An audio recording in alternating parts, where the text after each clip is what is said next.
വാചാലമാവാ.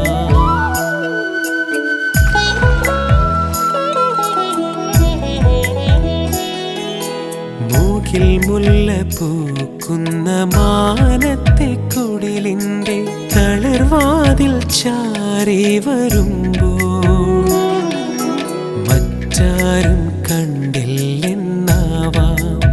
എനിക്കവൾ ഇഷ്ടം തരാൻ വന്നതാവാം. പ്രിയപ്പെട്ടവളെൻ ജീവനാകാം. എന്തോ മൊഴിയുവാനുണ്ടാകുമീ മഴയ്ക്കെന്നോടു മാത്രമായി. ഏറെ സ്വകാര്യമായി